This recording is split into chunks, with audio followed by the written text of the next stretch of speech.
Hello नमस्कार दोस्तों, आज की इस वीडियो में आपका स्वागत है। देखिए, उससे पहले हम क्या पढ़ रहे थे, अध्याय 3 का धातु एवं अधातु पढ़ रहे थे। इसका भाग हमने फर्स्ट भाग पढ़ लिया था। अब हम सेकंड भाग को पढ़ने जा रहे हैं। ठीक है, पहले भाग में हमने धातुओं के भौतिक गुणधर्म पढ़े थे और अधातुओं के भौतिक गुणधर्म पढ़े थे। जब वो बारी यानी कि धातुओं के रासायनिक गुणधर्म की आती है तो उस समय ये टॉपिक चल रहा था। तो पहले टॉपिक धातुओं के रासायनिक गुणधर्म में पहला पॉइंट क्या है कि धातुएं जो होती हैं वो अम्ल से क्रिया करके हाइड्रोजन गैस मुक्त करती हैं। जैसे कि Na यानी कि धातु है, प्लस HCl यानी कि हाइड्रोक्लोरिक अम्ल से क्रिया करता है तो NaCl यानी कि नमक का निर्माण होता है और प्लस में हाइड्रोजन गैस बाहर निकलती है। ठीक है, अगला क्या कहती है, पॉइंट इसी का है लेकिन इसी में से अलग किया गया है। ठीक है, तो लेकिन धातुएं नाइट्रिक अम्ल के साथ क्रिया नहीं करती हैं। क्यों नहीं कर सॉरी लेकिन धातुएं नाइट्रिक अम्ल के साथ क्रिया करके हाइड्रोजन गैस बाहर नहीं निकालती हैं, क्योंकि इसमें परवलॉक्सीकारक होता है जो उत्पन्न हाइड्रोजन को किस में बदल देता है, जल में बदल देता है, जो उत्पन्न हाइड्रोजन को जल में बदल देता है। ठीक है, इसलिए जो नाइट्रिक अम्ल जो होता है वो धातुओं से क्रिया करके हाइड्रोजन गैस बाहर नहीं निकालता है। ठीक है, डायरेक्ट जल का निर्माण करता है। ठीक है, ये 2 पॉइंट हो गए। इन दोनों पॉइंटों को हम सभी को लिखना है, जल्दी लिखिए।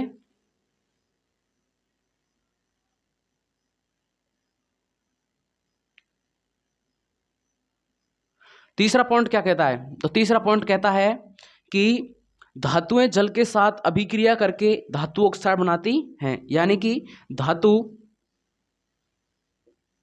जल से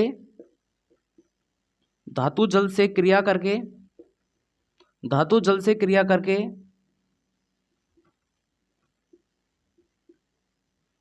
ऑक्साइड बनाती हैं,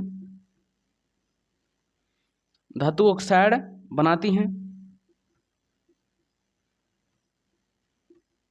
धातु से बनाती हैं। लेकिन सभी धातुएं जल से क्रिया नहीं करती हैं। लेकिन सभी धातुएं जल से क्रिया नहीं करती हैं। लेकिन सभी धातुएं जल से क्रिया नहीं करती हैं। ठीक है, ये क्या बनाएंगी, धातु ऑक्साइड। जैसे कि एग्जाम्पल के लिए ये क्या है, धातु। ठीक है, ये क्या है, धातु, प्लस में क्या है, जल, प्लस में क्या है, जल, तो जल से क्रिया करके बनाएगी धातु ऑक्साइड।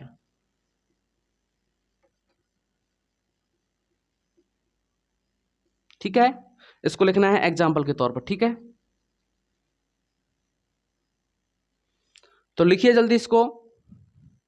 धातु जल से क्रिया करके धातु ऑक्साइड बनाती है, लेकिन सभी धातुएं जल के साथ अभिक्रिया नहीं कर सकती हैं।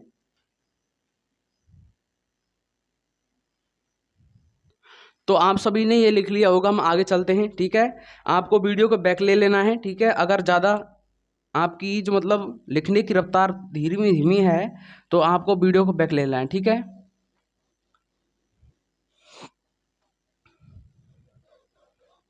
हमने कितने पॉइंट लिखा दिए हैं, 3 पॉइंट लिखा दिए, और 3 पॉइंट में ही एक 3 पॉइंट में नीचे एक एरो लगा करके लिखना है कि सोना, चांदी और पीतल और कॉपर। यानी कि सोना,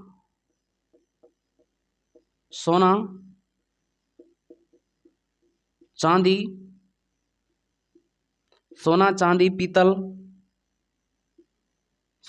पीतल, कॉपर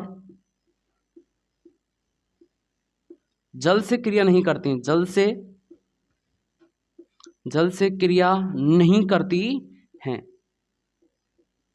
ठीक है, यह एक देखने योग्य पॉइंट है। आपसे पूछा जाएगा धातु जल के साथ अभिक्रिया करके धातु ऑक्साइड बनाती हैं, लेकिन कौन कौन सी धातुएं हैं वो जल के साथ अभिक्रिया नहीं करती हैं।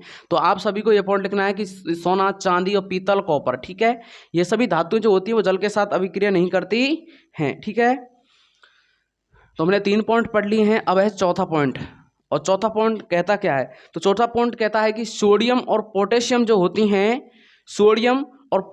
होती हैं वो ठंडे जल के साथ अभिक्रिया करती है। ठीक है, क्या करती हैं, सोडियम पोटेशियम जो होती हैं ठंडे जल के साथ तेजी से अभिक्रिया करती हैं, लेकिन उनकी अभिक्रिया भी जो होती है वो ऊष्माक्षेपी होती है। लिखना क्या है, सोडियम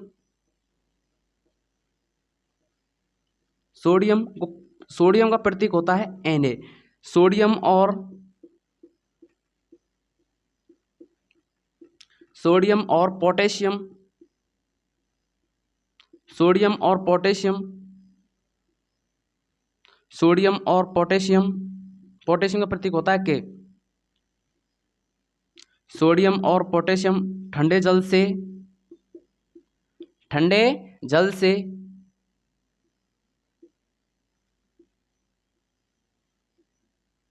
अभिक्रिया करती हैं, ठीक है। इनकी अभिक्रिया, इनकी अभिक्रिया ऊष्माक्षेपी होती है। इनकी अभिक्रिया क्या होती है? ऊष्माक्षेपी होती है। इनकी अभिक्रिया क्या है? ऊष्माक्षेपी होती है, ठीक है। यह पॉइंट आप सभी को लिखना है कि सोडियम और पोटेशियम ठंडे जल के साथ अभिक्रिया करती हैं और इनकी अभिक्रिया जो होती है वो ऊष्माक्षेपी होती है। आप सभी से पूछा जाएगा क्वेश्चन, एमसीक्यू क्वेश्चन पूछा जाएगा, सोडियम और पोटेशियम कैसे जल के साथ अभिक्रिया करती हैं? अम्लीय, क्षारीय, उदासीन या फिर ठंडे जल के साथ अभिक्रिया? तो आपको लिखना क्या है? ठंडे जल के साथ, ठीक है। अगला पॉइंट क्या है? पांचवा पॉइंट। और पांचवा पॉइंट कहता है मैग्नीशियम जो होती है वो ठंडे जल के साथ तेजी से अभिक्रिया नहीं करती है, लेकिन गर्म जल के साथ तेजी से अभिक्रिया कर लेती है। कौन सी? मैग्नीशियम। मैग्नीशियम, मैग्नीशियम, मैग्नीशियम का प्रतीक क्या होता है? Mg। क्या होता है? Mg, ठीक है। मैग्नीशियम ठंडे जल के साथ, मैग्नीशियम ठंडे जल के साथ तेजी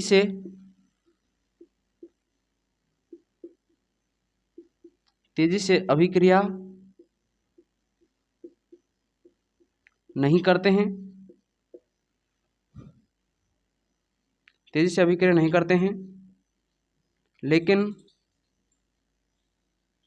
गर्म जल के साथ, लेकिन गर्म जल के साथ तेजी से अभिक्रिया करते हैं, तेजी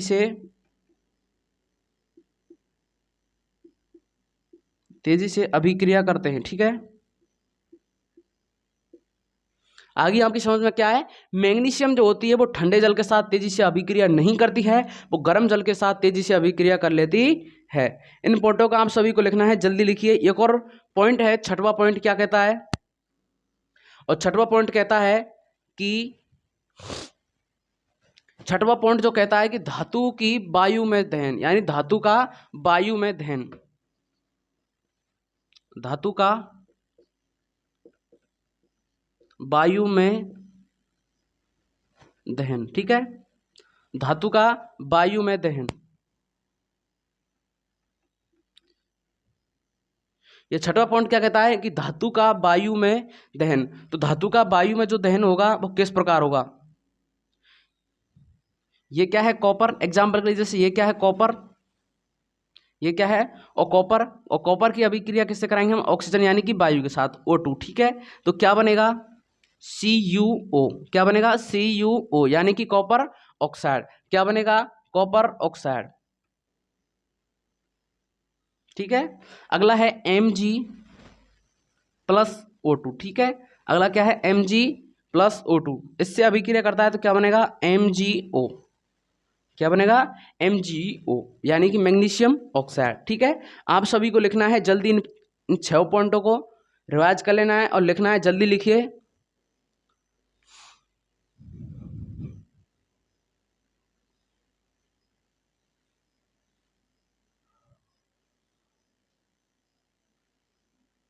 तो आप सभी ने लिख लिया होगा, हम इसको मिटाने जा रहे हैं, ठीक है।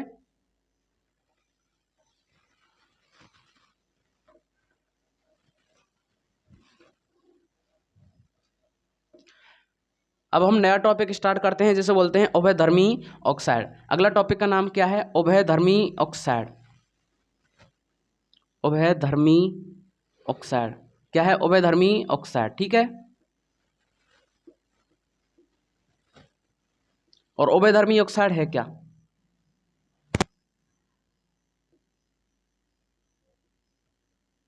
तो उभयधर्मी ऑक्साइड क्या है? यानी ऐसी धातु ऑक्साइड जो ऐसी धातु ऑक्साइड जो अम्लीय एवं क्षारीय दोनों से अभिक्रिया करके जल तथा लवण बनाते हैं, और ऐसी अभिक्रिया क्या कहते हैं? अवधर्मी ऑक्साइड कहते हैं। ठीक है, तो अवधर्मी ऑक्साइड किसे कहते हैं? लिखिए, ऐसी अभिक्रिया, ऐसी अभिक्रिया, ऐसी अभिक्रिया जिसमें, ऐसी अभिक्रिया जिसमें अम्लीय एवं क्षारीय दोनों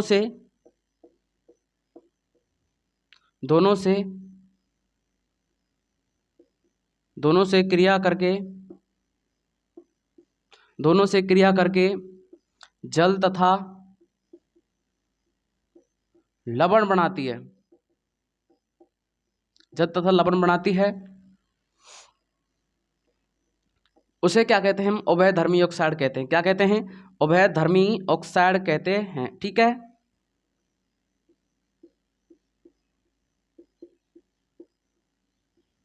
उभयधर्मी ऑक्साइड कहते हैं।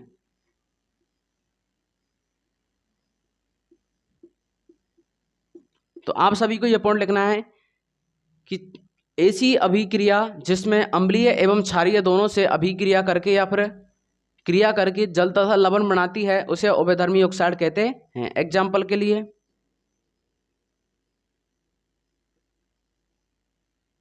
एग्जाम्पल जैसे कि Al2O3 यानी कि एल्युमिनियम ऑक्साइड, दूसरा है ZnO यानी कि जिंक ऑक्साइड, अगला क्या है?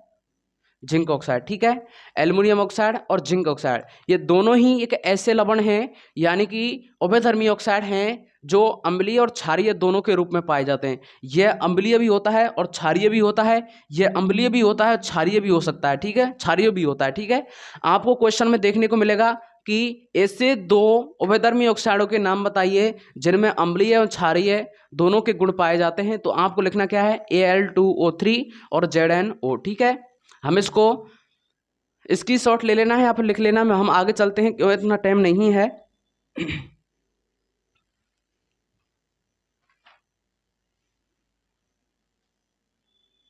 तो हम मिटाने जा रहे हैं, आप सभी को वीडियो को बैक ले लेना है अगर आप जल्दी नहीं लिख पा रहे हैं। तो अगला टॉपिक का नाम है सक्रियता श्रेणी। क्या है? सक्रियता श्रेणी।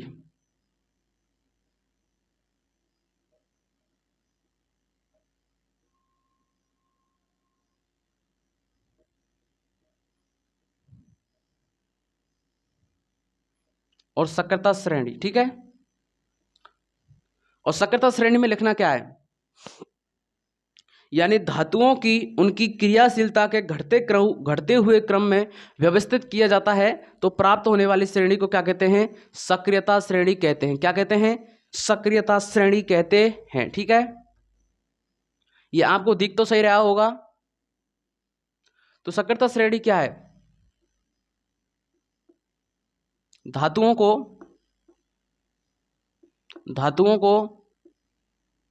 उनकी क्रियाशीलता के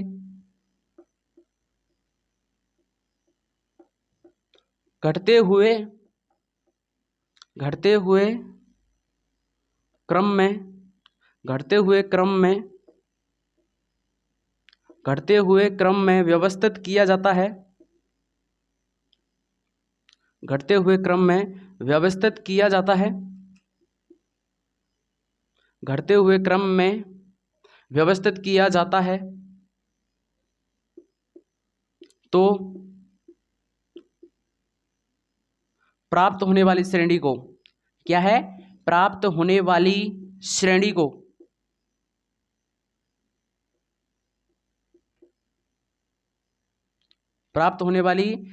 को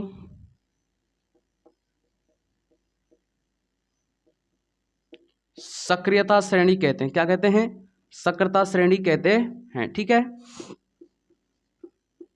तो सक्रियता श्रेणी क्या है? धातुओं को उनकी क्रियाशीलता के घटते हुए क्रम में व्यवस्थित किया जाता है, तो प्राप्त होने वाली श्रेणी को क्या कहते हैं? सक्रियता श्रेणी कहते हैं। आप सभी को जल्दी लिखना है, लिखिए।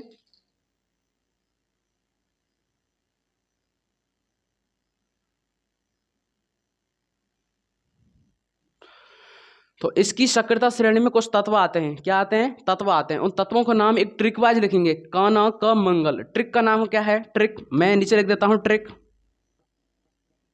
और ट्रिक होती है क न क मंगल, क न क मंगल, जन फे पव, जन फे पव, हकु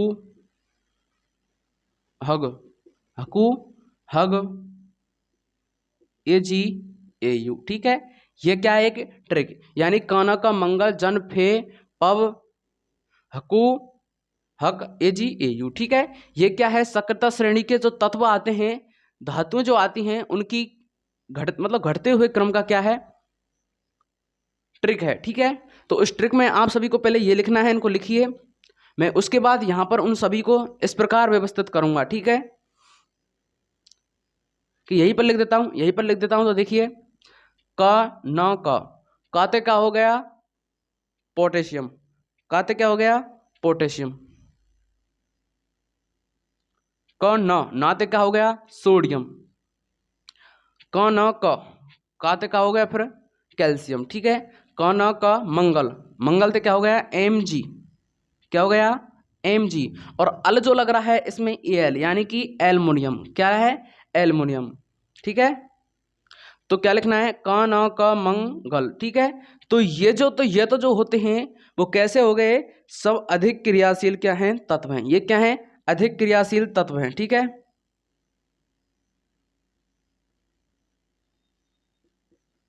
अधिक क्रियाशील। ठीक है, ये सभी क्या हैं? अधिक क्रियाशील हैं। ठीक है, अब बात करेंगे मध्य क्रियाशील की। तो मध्य क्रियाशील कहां से आएंगे? मध्य क्रियाशील यहां से लेकर के यहां तक आएंगे। ठीक है, मध्य क्रियाशील कहां से आएंगे? यहां से यहां तक, यहां से यहां तक आएंगे। ठीक है, यहां से यहां तक क्या आएंगे? अधिक क्रियाशील। और यहां से यहां तक क्या आएंगे? मध्य क्रियाशील। और यहां से यहां तक आएंगे निम्न, यानी कि कम क्रियाशील। ठीक है, तो यहां से लिखते हैं जन, जन ते क्या होगा? Zn, यानी कि जिंक। और फेते क्या हो गया? Fe iron. ठीक है, Fe आयरन। और पवते क्या हो गया? Pb, यानी कि लेड सीसा, Pb। ठीक है,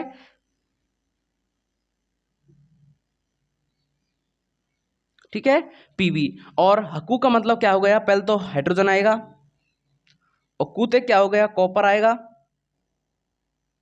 ठीक है, कूते क्या आएगा? कॉपर आएगा। और हगते क्या हो गया? एज, हगते क्या हो गया? Hg। ठीक है, Hg को क्या बोलते हैं? मरकरी या फिर पारा। ठीक है, तो आप सभी की समझ में आ गया। जिंक, फिर आयरन, फिर Pb लेड, फिर हाइड्रोजन, फिर क्या आएगा? कॉपर, फिर क्या आएगा? मरकरी। ठीक है, तो आप सभी ने ये लिख लिया होगा। तो ये सभी जो होंगे ये कैसे होते हैं? मध्य क्रियाशील होते हैं। कैसे होते हैं ये? मध्य क्रियाशील।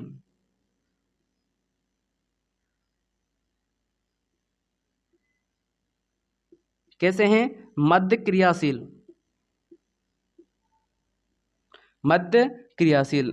तो अब निम्न क्रियाशील की बात करते हैं। निम्न क्रियाशील में दो आते हैं, यानी कि Ag सिल्वर और Au गोल्ड। ठीक है, Ag सिल्वर और Au गोल्ड, ये दोनों जो होते हैं ये कैसे होते हैं? निम्न क्रियाशील होते हैं, यानी कि कम क्रियाशील होते हैं। कम क्रियाशील, ये क्या होते हैं? कम क्रियाशील होते हैं। तो आप सभी की ये समझ में आ गया होगा। क न क मंगल और जन फे पव, हकु हकु हग, Ag Au। ठीक है, ये कैसे होते हैं? अधिक क्रियाशील, मध्य क्रियाशील और ये कम क्रियाशील। ठीक है, आप सभी को ये टॉपिक बहुत इंपॉर्टेंट है, सभी को लिखना है और सभी को याद रखना है। तो सक्रियता श्रेणी क्या होती है? कि धातुओं को उनकी क्रियाशीलता के घटते हुए क्रम में व्यवस्थित किया जाता है, तो प्राप्त होने वाली श्रेणी को सक्रियता श्रेणी कहते हैं। ठीक है, लिखिए, जल्दी लिखिए, हम इसको मिटाने वाले हैं अभी। आप सभी को वीडियो को बैक ले लेना है अगर स्पीड तेज लग रही हो तो।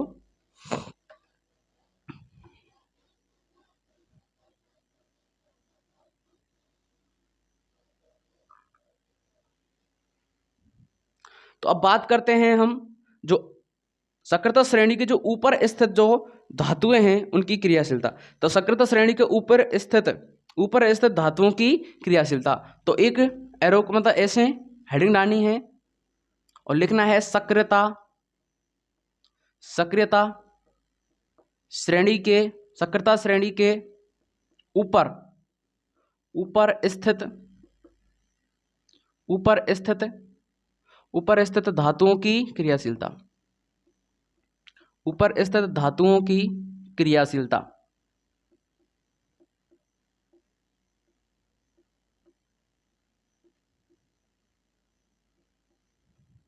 ये हेडिंग है, ठीक है।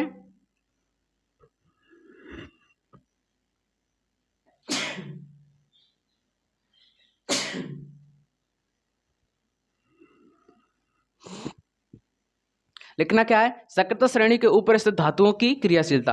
तो आपको इसमें लिखना है कि सक्रियता श्रेणी के ऊपर स्थित धातुओं की क्रियाशीलता कैसी होती है, अधिक होती है, और ये स्वतंत्र अवस्था में नहीं पाए जाते हैं, इन्हें विद्युत अपघटन कराने पर ही शुद्ध किया जाता है। तो ये पॉइंट लिखने हैं, तीनों पॉइंट, और तीनों पॉइंट लिखने हैं। लिखने कैसे हैं, लिखिए।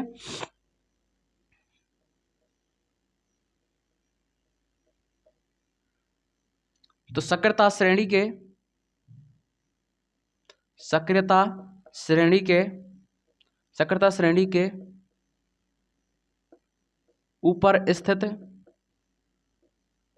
ऊपर स्थित धातुओं की, ऊपर स्थित धातुओं की, ऊपर स्थित धातुओं की क्रियाशीलता, क्रियाशीलता अधिक होती है।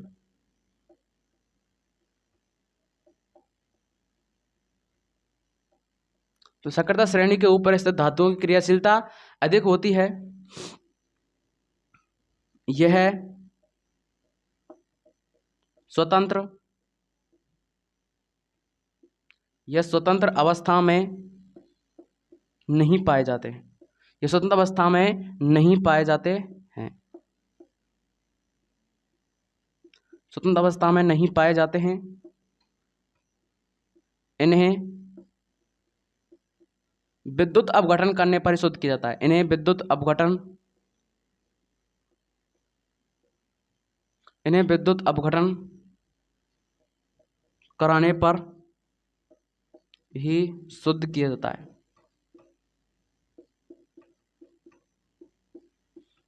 ठीक है। और सक्रियता श्रेणी के ऊपर स्थित धातुओं कौन कौन सी हैं, एग्जाम्पल, यानी कि काना का मंगल, क्या है, काना का मंगल, काते क्या हो गया, कैल्शियम, नाते क्या हो गया, सोडियम, काना का, फिर क्या है, काना का मंगल। ठीक है,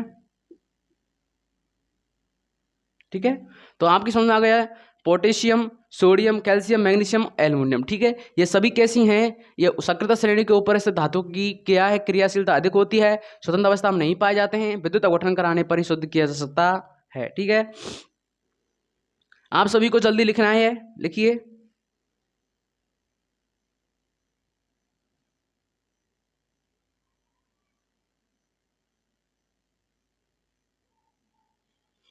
तो आप सभी ने ये लिख लिया होगा, हम सक्रियता श्रेणी के नीचे स्थित धातुओं की क्रियाशीलता को लिखेंगे। ठीक है, तो हम इसको मिटा रहे हैं।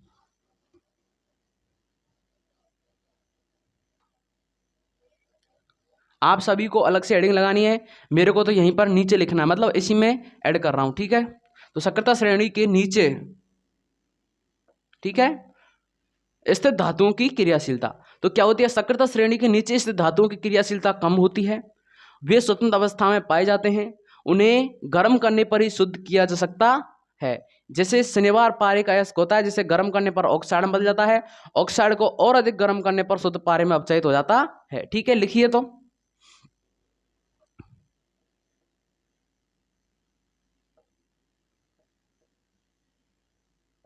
सक्रियता श्रेणी के, सक्रियता श्रेणी के नीचे स्थित, नीचे स्थित धातुओं की, नीचे स्थित धातुओं की, नीचे स्थित धातुओं की क्रियाशीलता कम होती है, क्रियाशीलता कम होती है। ठीक है, यह स्वतंत्र अवस्था में पाए जाते हैं। स्वतंत्र अवस्था में पाए जाते हैं। स्वतंत्र अवस्था में पाए जाते हैं। इन्हें गर्म करने पर ही शुद्ध किया जा सकता है। इन्हें गर्म करने पर ही शुद्ध किया जा सकता है, किया जाता है, शुद्ध किया जाता है। जैसे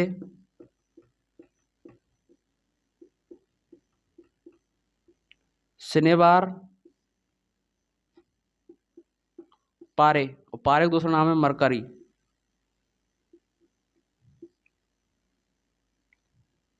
ठीक है, यानी कि सिनेबार, पारे या मरकरी का अयस्क होता है। ठीक है, अयस्क होता है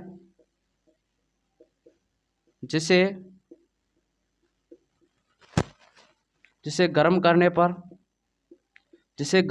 पर ऑक्साइड में बदल जाता है। किस में बदल जाता है? ऑक्साइड में बदल जाता है। ऑक्साइड में बदल जाता है। और अधिक गर्म करने पर, और अधिक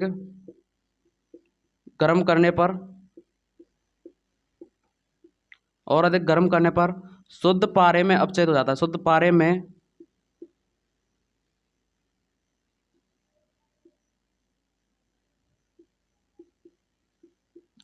में अपचयित हो जाता है।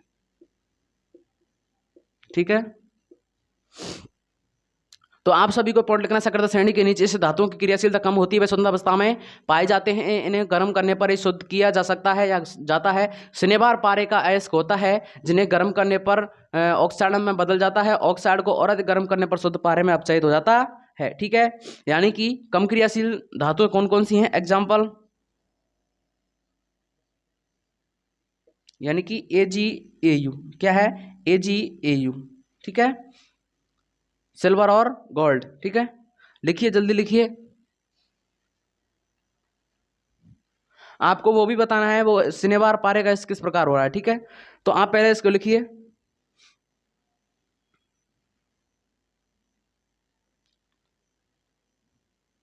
तो मैं इसको भी समझाता हूं। ठीक है, तो सिनेबार, पारे का किस प्रकार होता है। ठीक है,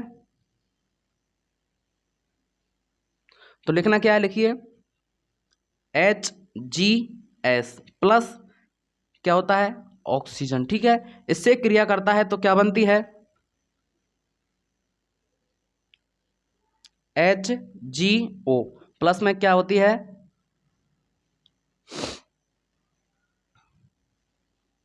ठीक है, अगला क्या बनेगा? अगला बनेगा HgO प्लस क्या है? HgO, खाली HgO है। अब HgO को जो हम और भी गर्म करेंगे तो क्या बनेगा? Hg, शुद्ध Hg बन गया और O2 बाहर निकल जाती है। ठीक है, ये बनता है। ठीक है, HgS प्लस O2, तीर का निशान, HgO प्लस SO, और फिर अगला है, यहां से स्टेप स्टार्ट होती है। HgO या मरकरी ऑक्साइड से क्या बनता है? Mercury plus oxygen. ठीक है, शुद्ध मरकरी बन जाता है। ठीक है, तो आप सभी को लिखना है, ये पॉइंट जल्दी से लिखिए, बहुत ही इंपॉर्टेंट चीजें।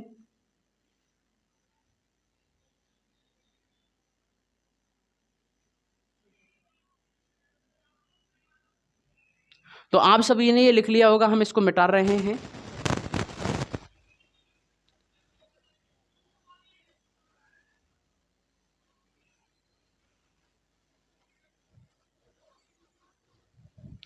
तो अगला टॉपिक क्या है?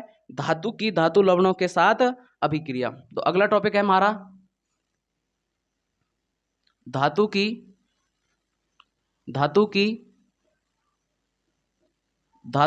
धातु लवणों के साथ अभिक्रिया। धातु की धातु लवणों के साथ अभिक्रिया। ठीक है, धातु की धातु लवणों के साथ अभिक्रिया, तो यह हेडिंग है। ठीक है,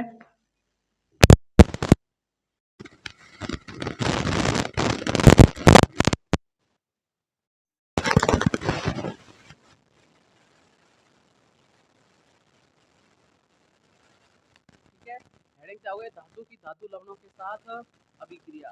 और धातु की धातु लवणों के साथ अभिक्रिया का मतलब क्या है, जब धातु की धातु लवणों के साथ अभिक्रिया कराई जाती है तो अधिक क्रियाशील धातु है वो कम क्रियाशील धातु को क्या कर देता है, विस्थापित कर देता है। और यही हमने जो पढ़ा था वो अध्याय 1 में पढ़ा था, विस्थापन अभिक्रिया। ठीक है, तो आपको लिखना क्या है, धातु की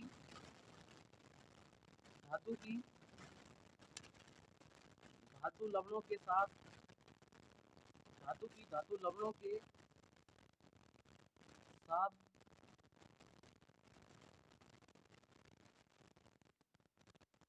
अभिक्रिया, धातु की धातु लवणों के साथ अभिक्रिया कराई जाती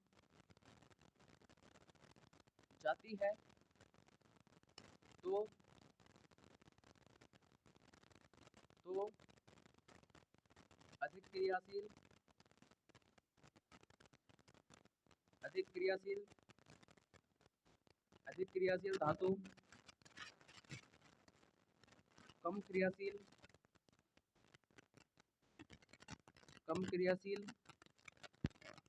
कम क्रियाशील धातु को क्या कर देता है, विस्थापित कर देता है, धातु को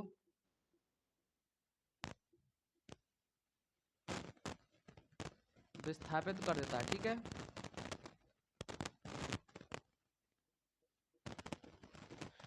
ये पॉइंट आपको लिखना है कि धातु की धातु लवणों के साथ अभिक्रिया। ठीक है, और आपको लिखना क्या है, जब धातु की धातु लवणों के साथ अभिक्रिया कराई जाती है तो अधिक क्रियाशील धातु कम क्रियाशील धातु को विस्थापित कर देती है। और यही हमने अध्याय में पढ़ा था, विस्थापन अभिक्रिया। इसका एग्जाम्पल क्या है, Fe यानी कि आयरन प्लस कॉपर सल्फेट। ठीक है, इससे अभिक्रिया कराते हैं तो क्या बनती है, iron sulphate FeSO4 plus copper. ठीक है, यह आप सभी को लिखना है, जल्दी लिखिए।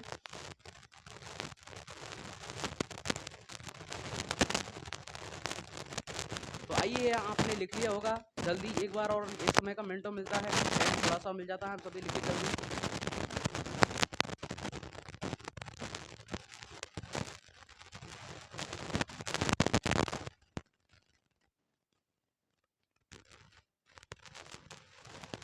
तो आप सभी ने लिख लिया होगा, हम आगे चलते हैं।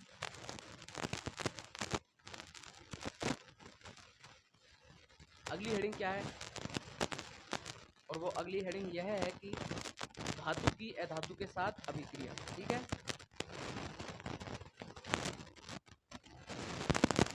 धातु की अधातु के साथ अभिक्रिया, धातु की अधातु के साथ अभिक्रिया। ठीक है, जब धातु की अधातु के साथ अभिक्रिया पढ़ते हैं तो इसमें देखने को मिलता है कि जब धातु की अधातु के साथ अभिक्रिया कराई जाती है तो इलेक्ट्रॉनों के स्थानांतरण के कारण आयनिक यौगिक का निर्माण होता है। किसका निर्माण होता है, आयनिक यौगिक का निर्माण होता है। तो लिखिए, जल्दी लिखिए, मैं अब इसको अभी को लिखाता हूँ। इसको धातु की अधातु के साथ अभिक्रिया कराई जाती है तो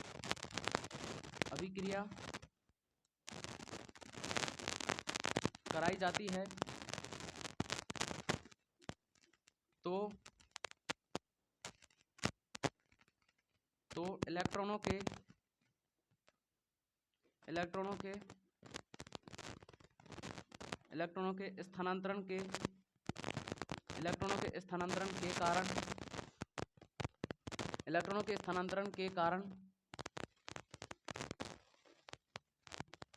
आयनिक यौगिक का निर्माण होता है। किसका निर्माण होता है, आयनिक यौगिक का निर्माण होता है, आयनिक यौगिक का निर्माण होता है। ठीक है,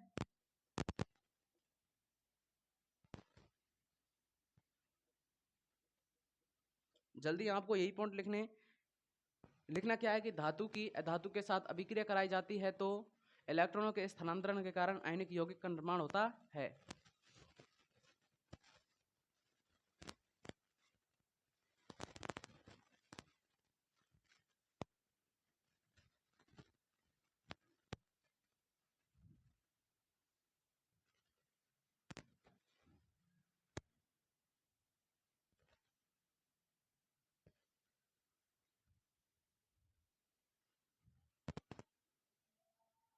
जल्दी लिखिए इसको।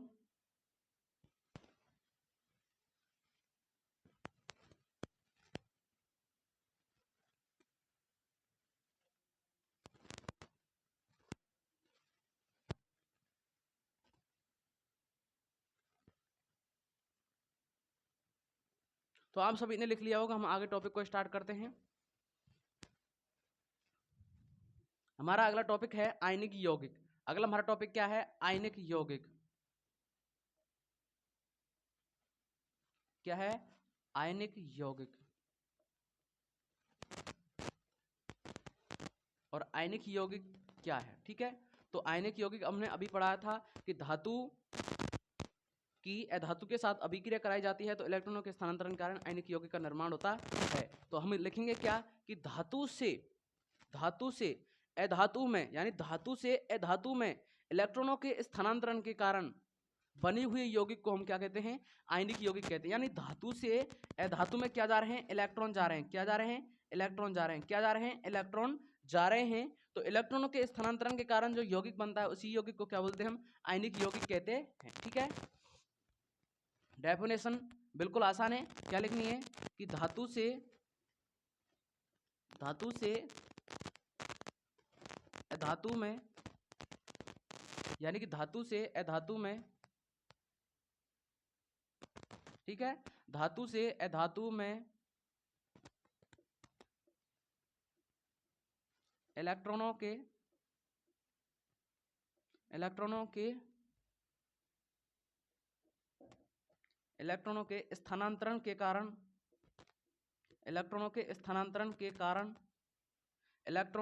स्थानांतरण के कारण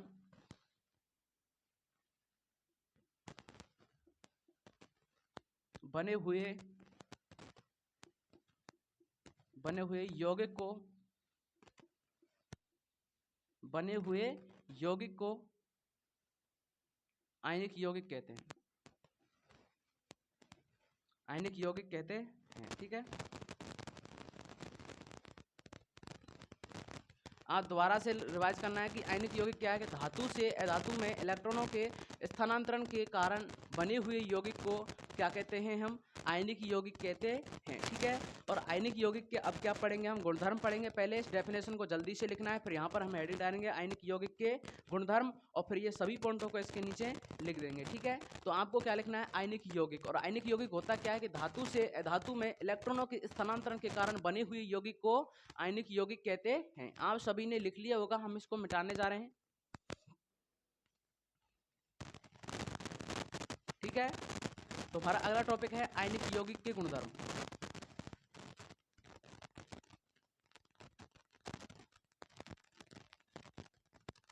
आयनिक यौगिक के गुणधर्म। आयनिक यौगिक के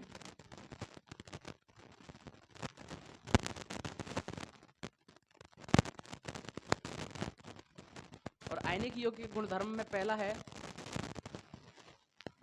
कि आयनिक यौगिक जो होते हैं वो ठोस कठोर, यह ठोस कठोर भंगुर प्रकृति के होते हैं। आयनिक यौगिक के गुणधर्म में पहला क्या है? यह ठोस कठोर एवं भंगुर प्रकृति के होते हैं। यह ठोस कठोर एवं भंगुर प्रकृति के होते हैं। भंगुर प्रकृति के होते हैं। ठीक है, यानी होता क्या है? ये ठोस कठोर एवं भंगुर प्रकृति के होते हैं। अगला है दूसरा पॉइंट, और दूसरा पॉइंट कहता क्या है? दूसरा पॉइंट कहता है कि आयनिक यौगिकों के मध्य प्रबल बंध आकर्षण बल होने के कारण,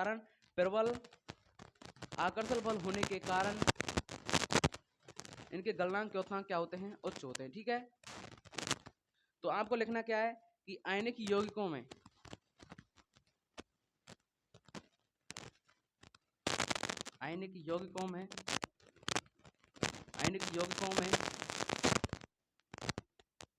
प्रबल आकर्षण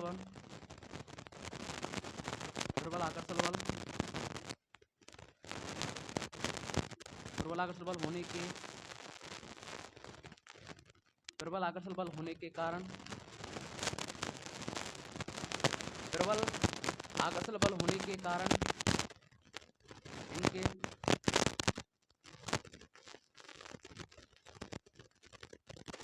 गलनांक द्योतनांक उच्च होते हैं। ठीक है, गलनांक द्योतनांक जो होते हैं वो क्या होते हैं, उच्च होते हैं या फिर अधिक होते हैं। ठीक है, यानी आयनिक यौगिकों के मध्य प्रबल बल आकर्षण बल होने के कारण गलनांक द्योतनांक उच्च होते हैं। ठीक है, अगला पॉइंट, और अगला पॉइंट कहता क्या है, अगला पॉइंट कहता है कि जल तो क्या होता है, घुलनशील होता है, लेकिन पेट्रोल केरोसिन कैसे होते हैं, अघुलनशील होते हैं। पहला पॉइंट क्या है, जल तो क्या होता है, घुलनशील होता है, जल घुलनशील होता है, जल घुलनशील होता है, लेकिन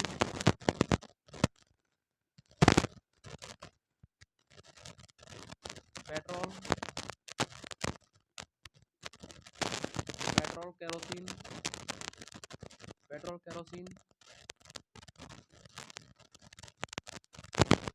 पेट्रोल केरोसिन अघुलनशील होते हैं, पेट्रोल केरोसिन अघुलनशील होते हैं। तो पहला पॉइंट क्या है, जल तो घुलनशील होता है, लेकिन पेट्रोल और केरोसिन कैसे होते हैं, अघुलनशील होते हैं। तो आप सभी ने ये पॉइंट भी लिख लिया होगा। अब एक लास्ट का पॉइंट है कि आयनिक यौगिक जो होते हैं वो गलत अवस्था में विद्युत का चालन करते हैं, लेकिन ठोस अवस्था में विद्युत का चालन नहीं करते हैं। एक चौथा पॉइंट लास्ट पॉइंट है, तो लिखना क्या है, आयनिक यौगिक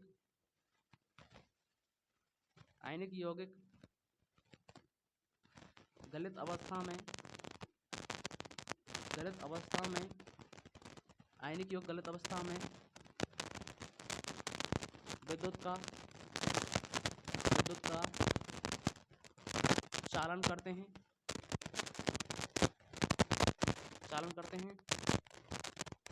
लेकिन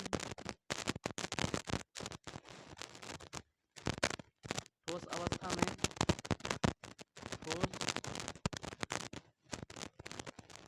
अवस्था में विद्युत का चालन नहीं करते हैं। ठीक है, क्या लिखना है कि आयनिक यौगिक जो होते हैं वो गलत अवस्था में, ये लड्डू वाला है यहाँ पर, गलत अवस्था में विद्युत का चालन करते हैं, लेकिन ठोस अवस्था में विद्युत का चालन नहीं करते हैं। ठीक है, तो आप सभी ने ये पॉइंटों को जल्दी से लिखना है। पहला पॉइंट क्या है कि ये ठोस, कठोर, भंगुर प्रकृति के होते हैं। आयनिक यौगिक आयनिक यौगिकों के मध्य प्रबल आकर्षण बल होने के कारण गलनांक द्योतनांक उच्च होते हैं। जल घुलनशील लेकिन पेट्रोल केरोसिन अघुलनशील होते हैं। आयनिक यौगिक गलत अवस्था में विद्युत का चालन करते हैं, लेकिन ठोस अवस्था में विद्युत का चालन नहीं करते हैं। ठीक है, ये सभी पॉइंटों को आपको जल्दी लिखना है, जल्दी लिखिए। और क्या करना है, इस वीडियो को ज़्यादा से ज़्यादा शेयर करना है। ठीक है, अपने सभी साथियों और भाइयों और बहनों को साथ क्या करना है, वीडियो को शेयर करना है। अपनी क्लास में भी क्या है, ट्यूशन के तौर पर इसको क्या करना है, शेयर करना है। ठीक है, जल्दी लिखिए।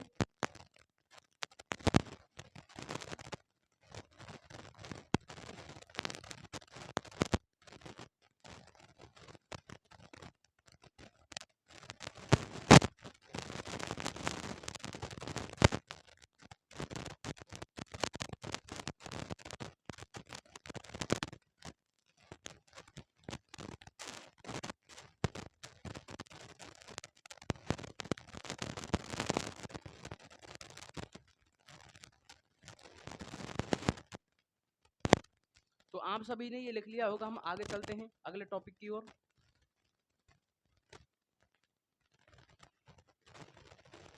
अगली हमारी है परिभाषाएं। कुछ क्या है, डेफिनेशन है। पहली है खनिज की डेफिनेशन।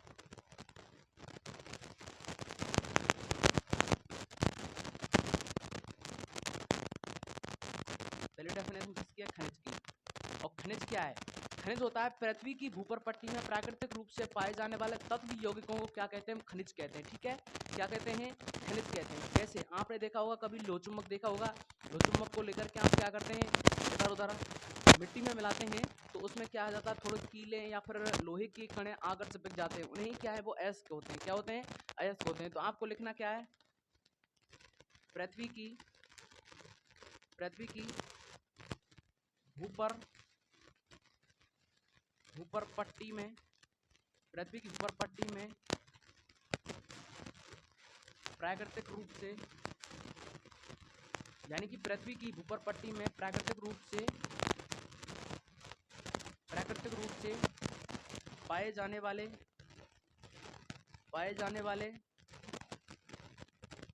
तत्व, पाए जाने वाले तत्व यौगिकों को, पाए जाने वाले तत्व यौगिकों को, पाए जाने वाले तत्व यौगिकों को खनिज कहते हैं। क्या कहते हैं? खनिज कहते हैं। ठीक है, खनिज किसे कहते हैं? पृथ्वी की भूपर पट्टी में प्राकृतिक रूप से पाए जाने वाले तत्व यौगिकों को खनिज कहते हैं। खनिज की डेफिनेशन समाप्त हो गई। अगली है अयस्क। अयस्क, तो अयस्क क्या चीज है? यानी कि अयस्क का मतलब होता है जब किसी धातु में धातु की मात्रा अधिक होती है और जिसे निकालना क्या होता है? लाभकारी होता है। क्या होता है? लाभकारी होता है, यानी कि जरूरी होता है। तो आपको अयस्क लिखना है कि क्या है? जब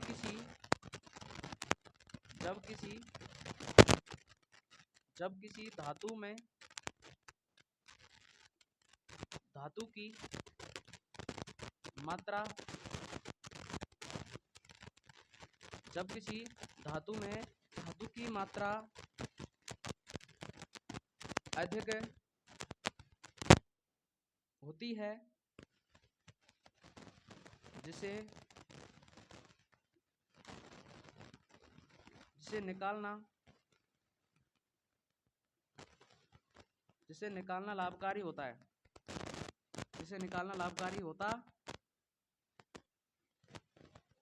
जिसे निकालना लाभकारी होता है, उसे हम क्या कहते हैं? अयस्क कहते हैं। अयस्क कहते हैं। ठीक है, जब किसी धातु में धातु की मात्रा अधिक होती है जिसे निकालना लाभकारी होता है, उसे हम अयस्क कहते हैं। इन दोनों डेफिनेशन को आपको लिखना है, जल्दी लिखिए।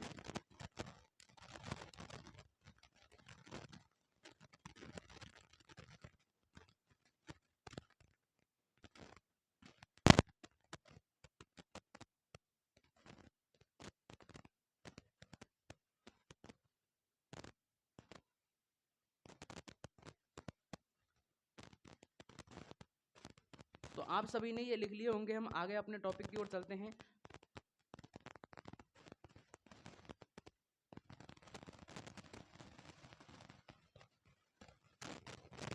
तो आपने लिख लिए होंगे। हम आगे अपने टॉपिक की ओर चलते हैं। अगली ऐसी डेफिनेशन है, यहाँ पर गैंग आएगी। गैंग ये डेफिनेशन है, काफ़ी अच्छी डेफिनेशन है। डेफिनेशन में एक एक दो नंबर पूछी जा सकती हैं। तो हमने खनिज की पढ़ ली, अयस्क की पढ़ ली। अब अगली डेफिनेशन है किसकी? गैंग की। क्या होती है? गैंग। गैंग का मतलब होता है अशुद्धि। गैंग का मतलब क्या होता है? अशुद्धि। यानी कि जैसे कि क्या है, एक बार समझाते हैं अभी।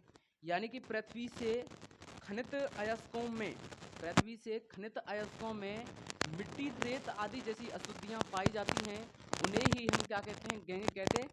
तो गैंग की डेफिनेशन क्या है? आपको लिखनी क्या है?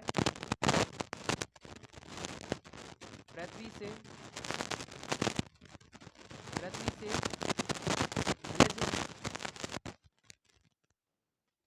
खनिज अयस्कों में मिट्टी,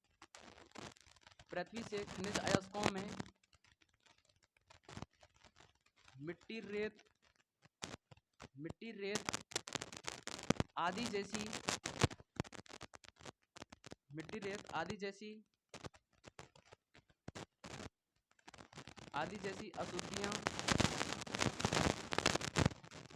आदि जैसी अशुद्धियां पाई जाती हैं। ठीक है, आदि जैसी अशुद्धियां पाई जाती हैं,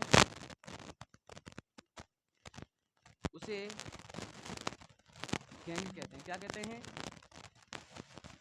गैंग कहते हैं, यानी कि अशुद्धि नहीं कहते हैं।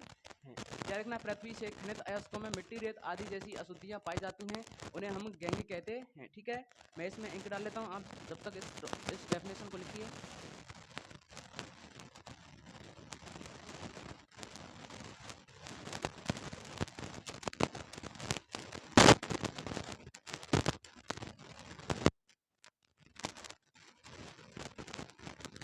अगला हमारा टॉपिक है धातु का निष्कर्षण।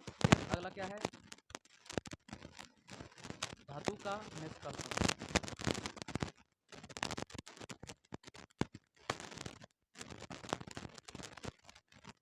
साफ दिख रहा होगा, धातु का निष्कर्षण क्या है? धातु का निष्कर्षण। और धातु के निष्कर्षण में क्या होता है कि धातु से अलग करने की प्रक्रिया को हम क्या कहते हैं? निष्कर्षण कहते हैं। क्या कहते हैं? निष्कर्षण कहते हैं। लिखिए, धातु से अलग करने की प्रक्रिया को, धातु से अलग करने की, धातु से अलग करने की प्रक्रिया को, धातु से अलग करने की प्रक्रिया को निष्कर्षण कहते हैं। क्या कहते हैं? निष्कर्षण कहते हैं। ठीक है, तो आप सभी ने लिख लिए होंगे। अब इसके नीचे एक और टॉपिक का निशान लगाते हैं कि जमीन के नीचे कुछ धातुएं होती हैं। जमीन के नीचे कुछ धातु ऑक्साइड होती हैं, उनके नाम लिखनी है। उनके नाम है जैसे कि क्या होती है? ऑक्साइड होती है, सल्फाइड होती है एवं कार्बोनेट। जमीन के नीचे कार्बोनेट आदि पाए जाते हैं। ठीक है, तो क्या लिखना है? जमीन के नीचे ऑक्साइड या फिर धातुएं।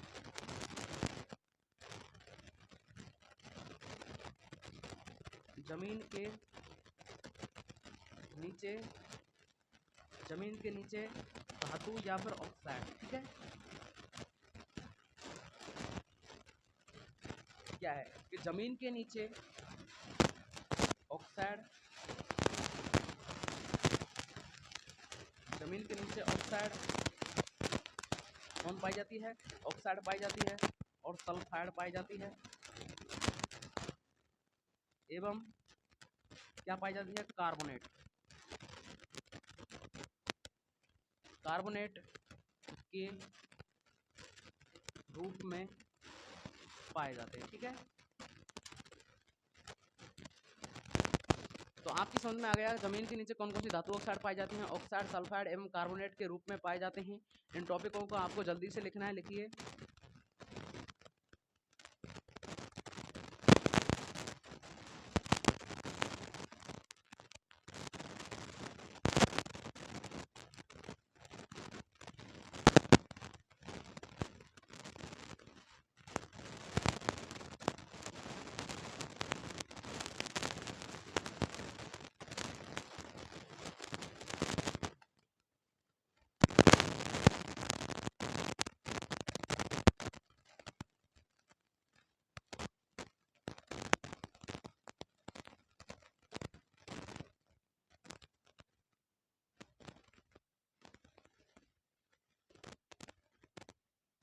तो आप सभी ने ये लिख लिया होगा। हम आगे टॉपिक को स्टार्ट करते हैं।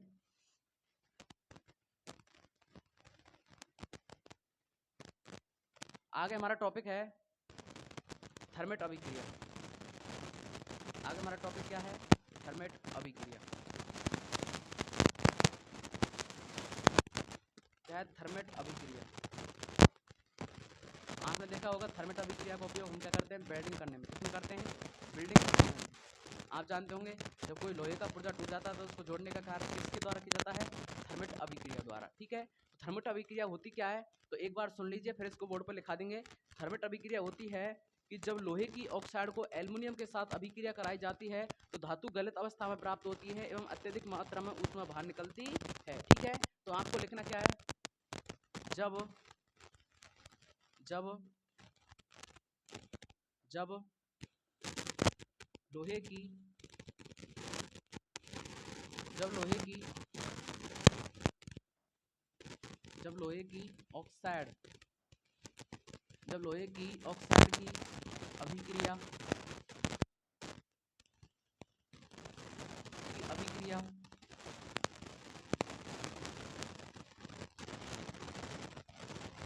एल्यूमिनियम क्या है कि जब लोहे की ऑक्साइड की अभिक्रिया एल्युमिनियम के साथ कराई जाती है तो धातु गलत अवस्था में प्राप्त होती, गलत अवस्था में प्राप्त होती है एवं अत्यधिक मात्रा में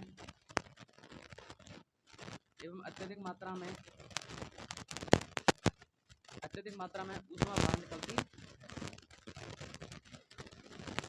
अत्यधिक मात्रा में ऊष्मा बाहर निकलती, उसे हम क्या कहते हैं? थर्मेट अभिक्रिया कहते हैं। उसे हम क्या कहते हैं? थर्मेट अभिक्रिया कहते हैं।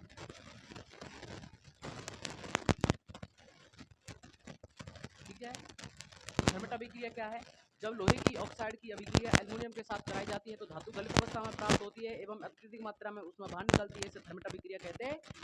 और थर्मेट अभिक्रिया का उदाहरण क्या कहता है? मतलब इंग्लिश में लिखता हूँ इसको। एग्जाम्पल क्या है? यानी कि Fe2O3 क्या है? Fe2O3 प्लस में किसके साथ अभिक्रिया करानी है? एल्युमिनियम के साथ। किसके साथ? एल्युमिनियम के साथ। और एल्युमिनियम के साथ जैसे ही हम अभिक्रिया कराते हैं तो क्या बनती है? Fe अलग हो जाती है और Al2O3 क्या बन जाता है? एल्युमिनियम ऑक्साइड बन जाता है। ठीक है, आप सभी को ये लिखना है, जल्दी लिखिए। पीछे मैं इसके उपयोग लिखाऊंगा। क्या लिखाऊंगा? उपयोग। यहाँ पर उपयोग को मैं इसके नीचे ही लिख देता हूँ कि थर्मेट अभिक्रिया का उपयोग।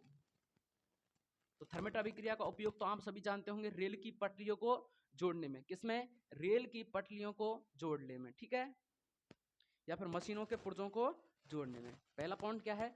मशीनों के पुर्जों को जोड़ने में। मशीनों के पुर्जों को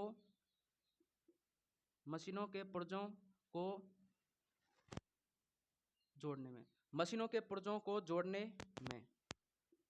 ठीक है, और दूसरा पॉइंट है रेल की पटरियों में। किसमें? रेल की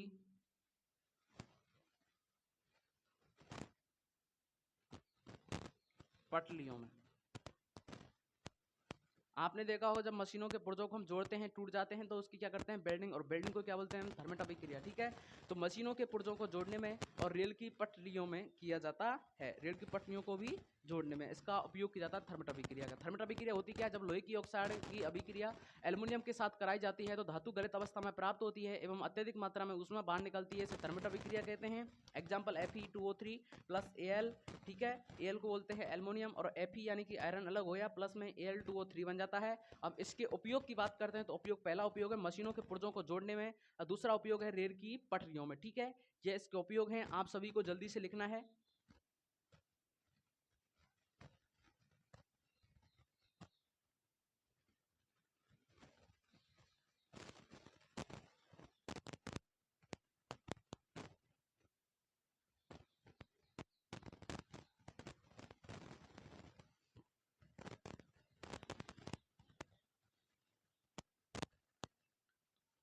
तो हम वीडियो को समाप्त करते हैं, अगली वीडियो में फिर मिल देंगे तीसरे भाग पर। और भाग तीसरे में हम इस टॉपिक को, मतलब पूरे पार्ट को खत्म कर देंगे। ठीक है, तो आपको वीडियो से ज़्यादा क्या करना है? सभी भाई बहनों को शेयर करना है। ठीक है, तो चलते हैं हम अगली वीडियो की ओर।